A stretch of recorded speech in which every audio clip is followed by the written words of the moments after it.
विश्राम करता है। चंद्रमा दोज का झुककर मुझे प्रणाम करता है। विमल पुलस्त वंश उपजो दशानन वीर योग ध्यान धारणा समाधि ओजारित हूं। ज्योतिष व्याकरण तर्क शास्त्र मीमांसा आदि ज्ञान विज्ञान ब्रह्म विद्यता विमानित हूं। अन्य सब ग्रंथन की गिनती गिनावे कौन। चार वेद शास्त्र सठ ज्ञाता अखंडित हूं। रूप राम 3600 विद प्रण वीर वीर विश्व में मैं अनोखा अखंड मंड पंडित हूं। कहाँ है वो स्वर्ग की पदवी मेरे दरबार के आगे। कहाँ को लोक की महिमा मेरे विस्तार के आगे। हुआ है लंका का जगत में वो शिखर ऊंचा। न कर सकता सामने मेरे वे कोट शेर ऊंचा। बुलाओ जो हमने इंद्र से अप्सरा को प्राप्त किया था उन नित्यकाओं के लिए। बुलाओ मेरे सेवकों शीघ्रता से मंगाओ इसकी ब्रांडी। और नशे के दौर चलने दो।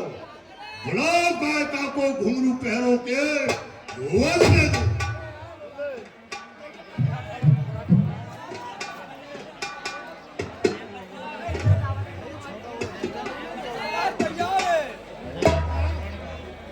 बोलो बोली सभी इंद्र से जो हमने अप्सरा को प्राप्त किया था। बोलो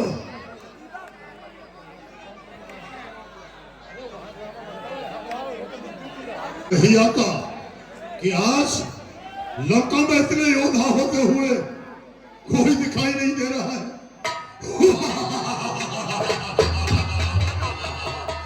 इसके अनिश मेरे और 10 शीश मेरे 20 भुजा मेरे पूर्ण प्रमाण की लंका श्री कृष्ण कूट मेरे संपत्ति अटूट मेरे बात भरपूर मेरे गर्व गोवन की 1 लाख पुत्र मेरे 1.25 लाख नाती मेरे 33 कोट चौकी वो राक्षस बलवान की।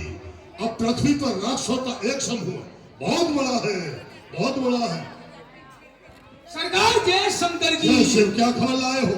सरकार आपकी बहन सुपर्णा आना चाहती हैं। बहन स्वरूप कुमार आना चाहती है। हाँ अरे लाओ शिवदा से लाओ।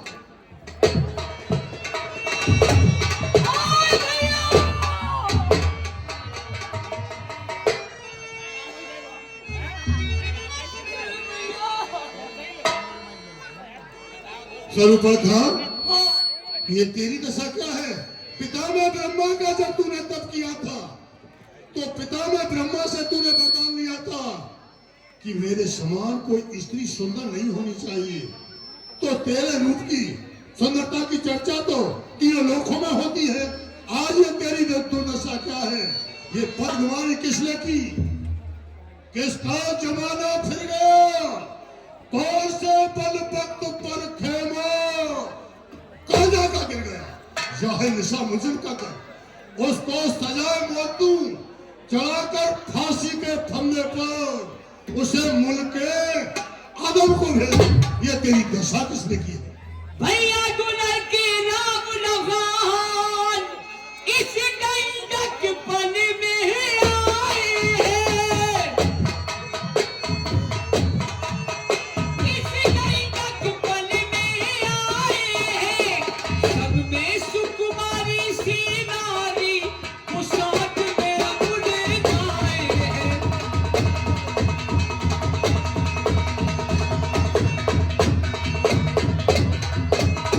मेरा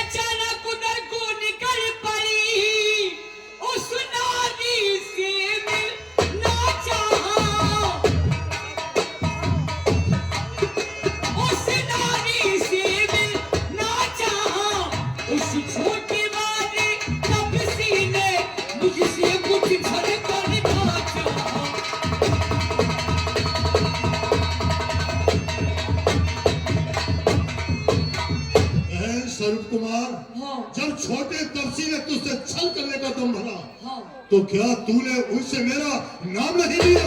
जब मैंने तेरा नाम लिया सुनते ही उसने दी गाली, गाली देना। सुनते ही उसने दी गाली, फिर मेरे कान कतर डाले, फिर मेरी नाक खा डाली।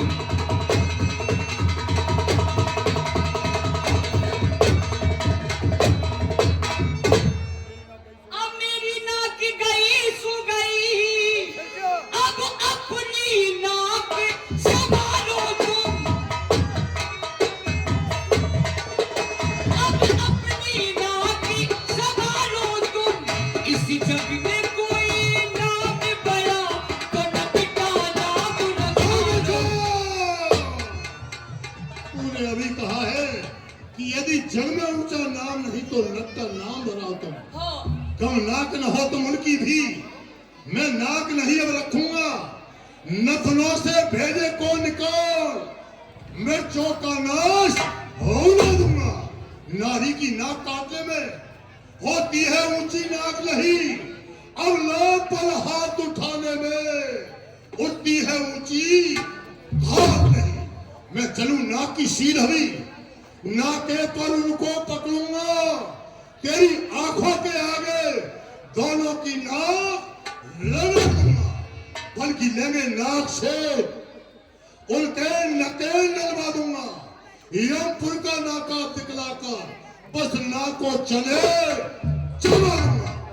परंतु बहन, मुझे एक बात बताओ कि एक दिन वो था कि तुम्हारा पति मेरी चंद्रहास के नीचे आकर के खत्म हो गया, और मैंने तुमसे कहा था लंका में राज करो, तुमने इनकार कर दिया। मैंने तुम्हें पंचवटी का राज दिया है, और खल और दूषण जो मेरे ही समान बलवान हैं उन्हें तुम्हारे पास नियुक्त किया है। और ये समाचार, ये दुराचार क्या खल दूषण से नहीं कहा? अरे उसका तो वही अखाड़ा था, क्या कुलभूषण से नहीं कहा?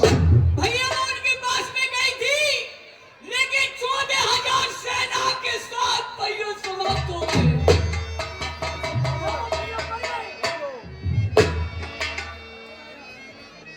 क्या हुआ? शरुपल खां कहती है कि खरदूषण के में पास गई। खरदूषण के पास 14,000 सेना थी, और बड़े तफसीले, क्या बड़े तफसीले सबको समाप्त कर दिया। खरदूषण मोह सम बलवंता, जीत सके नहीं बिन भगवंता। खरदूषण मेरे ही समान बलवान थे। क्या कि जब एक अकेली ताकत ने और सब वीरों को मार दिया, तो निश्चय में सिद्ध हुआ नारायण ने अवतार लिया। निश्चय ही वो अवतारी है, तो पैर वहां भी रखूंगा। दूसरे जन्म का बंधन भी मैं उनके ही द्वारा तोड़ूंगा। बहन, तुम्हारे नाक और कान जो कटे हैं, मैं इसका उचित ही प्रबंध करूंगा। इससे यही है कि तुम सुशैल वैद्य के यहाँ जाकर और दाखिल हो जाओ। अरे ये क्या हुआ? राम को तूने धनुष यज्ञ में हाँ निमंत्रण दिया था कि एक रोज, क्योंकि मैंने मस्तिष्क रेखा को, राम की मस्तिष्क रेखा को देखा, वो शक्ति था मैं ब्रह्म, तो उसने कहा कि लंकेश मामो मामो। तो मैंने कहा मैं भिखारी नहीं हूं, मैं एक निमंत्रण दे रहा हूं। तो राम ने निमंत्रण को स्वीकारा है। एक तीर से 2 निशाने, पहला पंचवटी पर मुकाम और दूसरा स्वरूप खा के नाम। यदि वो आया है तो आने दो, ये किस्मत मेरी लाई है। पापी के वज्र पाप धोने घर बैठे बेहतरनी आई है। अगर मैं नहीं पाप कमाता तो उनका अवतार नहीं होता। इस पाप ही के कारण मिल जाएगा मुक्ति का नाता। यदि वो मेरा मतपुर छीनेंगे तो मैं उनका बैकुंठ संभालूंगा।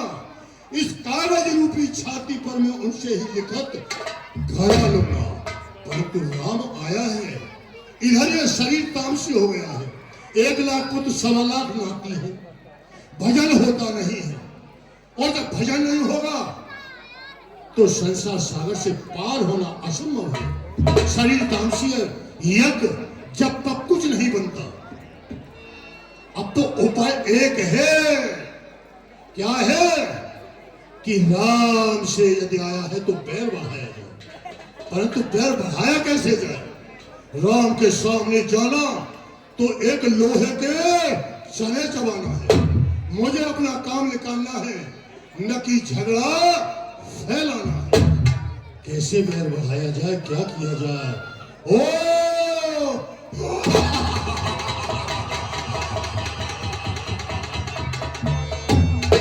याद आया, कितना प्यारा नाम है, सीता। सीता याद रख, तू कदाचित अयोध्या में लौट कर जाएगी। छल से, वल से, जिस तरह से आज बनेगा तुझे मैं उड़ाऊंगा।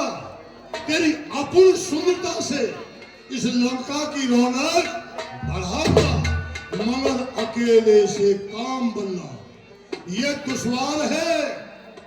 एक साथी और मिल जाए तो बेड़ा पार है। 1 और 1 11। यदि 1 और 1 को जोड़ दिया जाए तो ये 11 हो जाती है। 1 और 1 11, फिर तो अपने हैं पूरे 12। इस समय विचार करना नहीं चाहिए। मेरी बहन के नाक और कानों को काटकर कौन सा भाई संसार में ऐसा है जो इस दशा को देखकर, अपनी बहन की दशा को देखकर शांत बैठ जाएगा? यदि भविष्य से परामर्श लेता हूं, वो परामर्श कुछ नहीं दे सकता है। कंकड़ को जगाता हूं, वो भी समय नहीं है। हाँ, अब तो उपाय एक है, मामा मारीच की सहायता से इस सुंदर सीता का हरण करना चाहिए। क्यों कि राम सीता से प्रेम करता है। जैसे सर्प से मणि दूर कर दी जाए तो सर्प पृथ्वी में सर मार मार कर मर जाता है। इसी तरह से उस मणि रूपी सीता को राम से दूर करता हूं। राम सीता के ग्रह में पृथ्वी में सर मार मार कर स्वतः ही खत्म हो जाएगा। कहां चलूं? मारीच के पास। अब ले आऊं